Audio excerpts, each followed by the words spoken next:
ஓம் சிவாய நமக. ஓம் கிருஷ்ணாய நமக. ஓம் நந்திவாகனாய நமக. ஓம் காமதேனாய நமக. ஓம் நாற்பத்தென்மராய நமக. ஓம் நாற்பத்தென்மர் குலதேவதாய நமக. ஓம் ஜானகல்வராய நமக.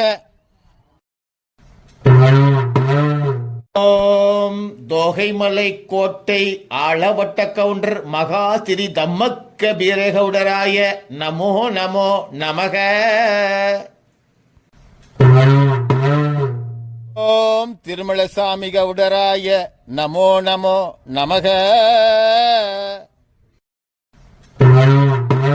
எனது அன்பான காமகுல உறவுகளுக்கு தோகமலைக்கோட்டை காமகுல பெரிய மந்தை ஜோதிசவடமுத்து அவர்களுடைய அன்பான வணக்கங்கள். நமது ஆதி உற்பவம் பற்றிய வரலாற்று தொடர்ச்சியாக ஒவ்வொரு ஞாயிற்றுக்கிழமையும் தமிழன் 024 என்கிற யூடியூப் சேனலிலே வெளிவந்து 32வது தொடராக இந்த வாரம் வெளிவர இருக்கிறது.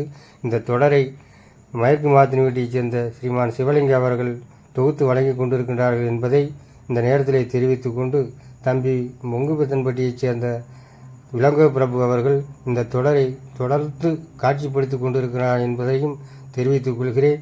இந்த தொடரினை நீங்கள் தெளிவாக பார்க்கும்படியும் அதை பார்த்து எங்களுக்கு ஒரு அன்பான மகிழ்ச்சியும் வரவேற்பையும் எங்களுக்கு தருவீர்களேயானால் இந்த தொடர் மிக்க எழுச்சியோடு மீண்டும் வரும் என்பதை இந்த நேரத்திலே தெரிவித்துக் கொள்கிறேன். அன்புள்ளம் கொண்டிருக்கின்ற இந்த காமு குலத்தவர் வரலாற்று தொடரை நன்கு அறிய முற்பட்டு கொண்டிருக்கின்ற தோகமலைக்கோட்டையிலே சீரோடும் சிறப்போடும் வாழுகின்ற ஆளவட்ட கவுண்டருக்கு பங்காளியாய் பிறக்க பாக்கியம் பெற்றிருக்கின்ற பழனிசாமி கவுண்டர் மகன் கந்தசாமி அவர்கள் அடியேனை ஒரு சந்தேகத்தை தீர்த்து வைக்குமாறு விரும்பியதை நான் பணிவோடு ஏற்றுக்கொண்டிருக்கின்றேன். ஏற்கனவே கடந்த 2 தொடர்களிலே ஆளவட்ட கவுண்டருக்கான பொறுப்புகளை கூறுகிற ஒரு பாக்கியம் கிடைத்துக் கொண்டிருக்கிறது.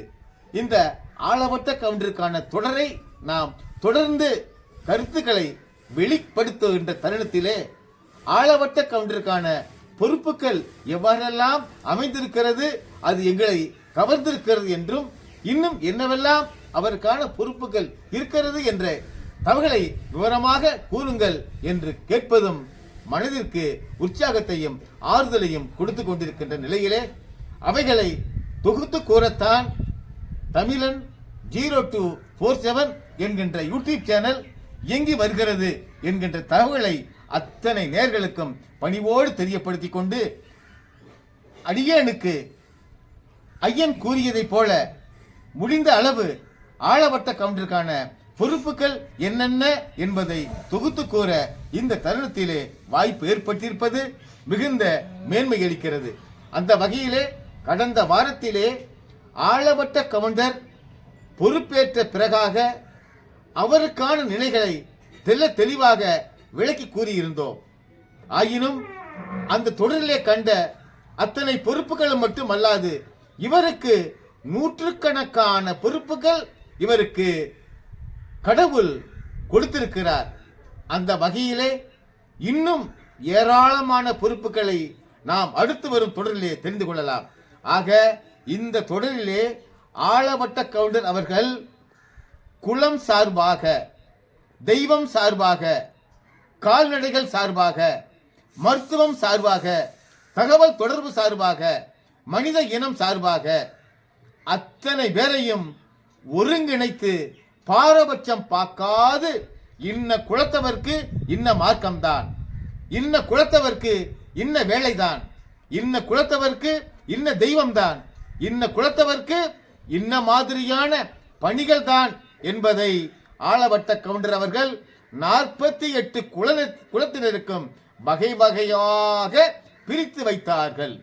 அந்த பிரித்து வைத்தலின் அடிப்படையிலே தான் கடந்த காலங்களிலிருந்து பலருடைய ஆட்சிக்கு இந்த பாரத தேசம் உட்பட்டிருந்த போதும் அத்தனை குல மக்களும் ஆளவட்ட கவுண்டர் அவர்கள் என்ன பாதையை, என்ன சூழ்நிலையை எப்பொழுது உணர்ந்து செயல்பட கூறினாரோ அவ்வாறேதான் முதலிலே அவரவர் குல வழிபாடு.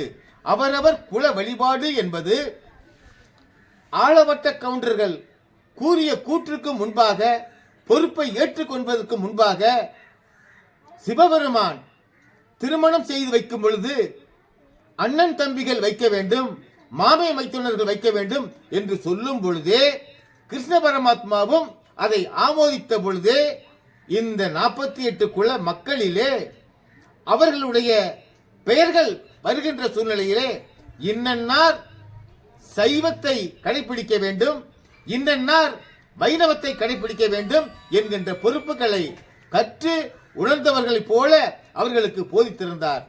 ஆக சைவமும் வைணவமும் இரண்டர கலந்திருக்கின்ற சூழ்நிலையிலே 48 பேரும் வெகு சிறப்போடு நேர்த்தியோடு ஜானக்கல்வர் சிவலோகம் அடையும் வரையும் வாழ்ந்து வந்திருக்கிறார்கள். அதன் பின்பாக அதை நிலைநிறுத்த, அதை வலியுறுத்த இப்பொழுது ஆளவட்ட கவுண்டர் அவர்கள் இந்த 48 குல மக்களும் 48 தெய்வத்தை வழிபட வாய்ப்பு ஏற்பட்டு ஆக வேண்டும் என்கின்ற கருத்தை அங்கே காமபுரத்திலே நிலைநிறுத்துகிறார்.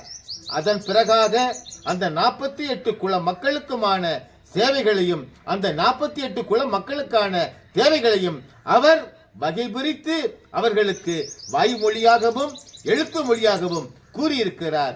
அவ்வாறு கூறுதலின் பேரில் இந்த 48 குல மக்களும் அதில் இருக்கிற ஆடவர்களும் பெண்டிரும் அவர்களுக்குள்ளாக இருக்கிற சித்திரு குழந்தைகளும் அவர்களுக்கு இருக்கின்ற குருமார்களும் சிறப்பாக இருந்து வரும் பொழுது ஒரு முக்கியமான தகவலை ஆளவட்ட கவுண்டர் அவர்கள் கூறுகிறார்கள்.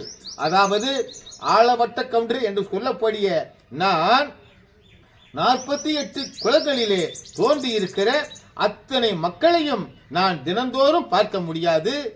நான் தினந்தோறும் அவர்கள் தேடி வருவதற்கு காலதாமதமாகும், அவர்கள் கோரிக்கையை நிறைவேற்ற முடியாது.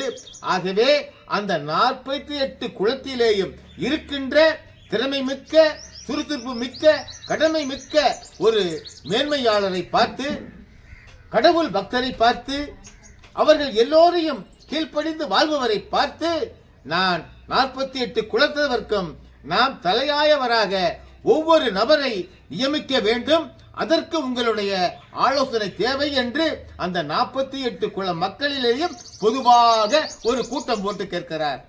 அவ்வாறு கூட்டமிட்டு கேட்கையிலே அந்த 48 குல மக்களும் மொத்தமாக ஆடவரும் பெண்களும் அக்காவும் தங்கையும் மாமனும் மாமியாரும் நாத்தினாரும் குழந்தையாரும் மிகுந்த சந்தோஷப்பட்டு எங்களை எல்லாம் வழி நடத்துவதற்காக ஆளவட்ட கவுண்டர் என்று நீங்கள் இருக்கும் பொழுது ஒவ்வொரு குலத்திலேயும் மற்றொருவரை நியமிக்கும் பொழுது இன்னும் இதனுடைய வலிமை கூடும். ஆக அடுத்த தருணம் உங்களை நாங்கள் சந்திக்கும் பொழுதிலே நாங்கள் எங்கள் அவரவர் 48 குலத்திலேயும் யாரையெல்லாம் நியமிக்க வேண்டும் என்கின்ற கருத்தினை உங்களை பணிந்து உங்களுடைய சிரம் எல்லா வகையிலும் நிமிர்ந்திருக்க வழிவகுக்குமாறு நாங்கள் செய்து, நாங்கள் 48 குலத்தினரும் யாரார் தலைவர் என்று நாங்கள் அன்போடு கூறுகிறோம் என்கின்ற தகவலை அந்த தருணத்திலே ஆளவட்ட கவுண்டர் முன்பாக அவர்கள் கூறி அத்தனை பேரும் மகிழ்ச்சி அடைகிறார்கள். அதை கண்ட ஆளவட்ட கவுண்டர் கடவுளுடைய அனுக்கிரகம் அத்தனை பேருக்கும் கிடைத்திருக்கிறது என்ற நல்ல கருத்துக்களை இவர்கள் வைத்திருக்கிறார்கள் என்று மனம் மகிழ்ந்து அகம் குளிர அவர் அத்தனை பேரையும் விடை கொடுத்து அவருடைய மனைகளுக்கு அனுப்பி வைக்க அங்கே ஆண்டவனும் அனுக்கிரகம் புரிய அத்தனை பேரும் அவர் மனையை நோக்கி அடுத்த முறை நாம் கூடுவோம் என்று அவர்கள் செல்கிறார்கள். இந்த தருணத்திலே ஆளவட்ட கவுண்டர் மனம் மகிழ்ந்து தன்னுடைய அருகாமையில் இருக்கின்ற ஒரு சில உதவியாளர்களுக்கு இந்த கருத்து எவ்வாறு இருக்கிறது என்று கேட்க, இதுதான் மன்னனை போல் இருக்கின்ற, அரசனை போல் இருக்கின்ற, தெய்வத்தை போல் இருக்கின்ற ஆளவட்ட கவுண்டருக்கு உகந்ததாக செயலாக அமையும். ஆக அடுத்த முறை உங்களை சந்திக்கும் பொழுது அவர்கள் கூறுகின்ற தகவல் மேன்மையாக இருக்கும் என்று அவர்களும் கூற, ஆளவட்ட கவுண்டர் தன்னுடைய குல தெய்வத்தையும் பொது தெய்வங்களையும் வணங்கி அந்த இடத்தை விட்டு இன்றைய நாள் நகர்வதாக இந்த வரலாற்று தொடர் அமைகிறது. ஆக இந்த வரலாற்று தொடரை இந்த வாரம் அவ்வளவு பேரும் கேட்டிருக்க, அவ்வளவு பேருக்கும் இந்த தகவல் தெரிந்திருக்க, அத்தனை பேரும் மறுமுறையும் அதை கேட்டு கேட்டு பயன்பெற அத்தனை பேரும் நீங்கள் பக்கத்து வீட்டுக்காரர்கள், சொந்தக்காரர்கள், உறவினர்கள் அத்தனை பேருக்கும் பகிருமாறு பணிவோடு கேட்டுக்கொண்டு இத்தொடரிலிருந்து இவ்வாரத்தை நிறைவு செய்து அடுத்த தொடரிலே உங்கள் அத்தனை பேரையும் அன்போடு மகிழ்வோடு சந்திக்கலாம் என்று கூறி ஓம் நமசிவாய, ஓம் நமசிவாய, ஓம் நமசிவாய என விடைபெறுகிறேன். சிவாய நம, சிவாய நம என, சிவாய நம என. ஓம்.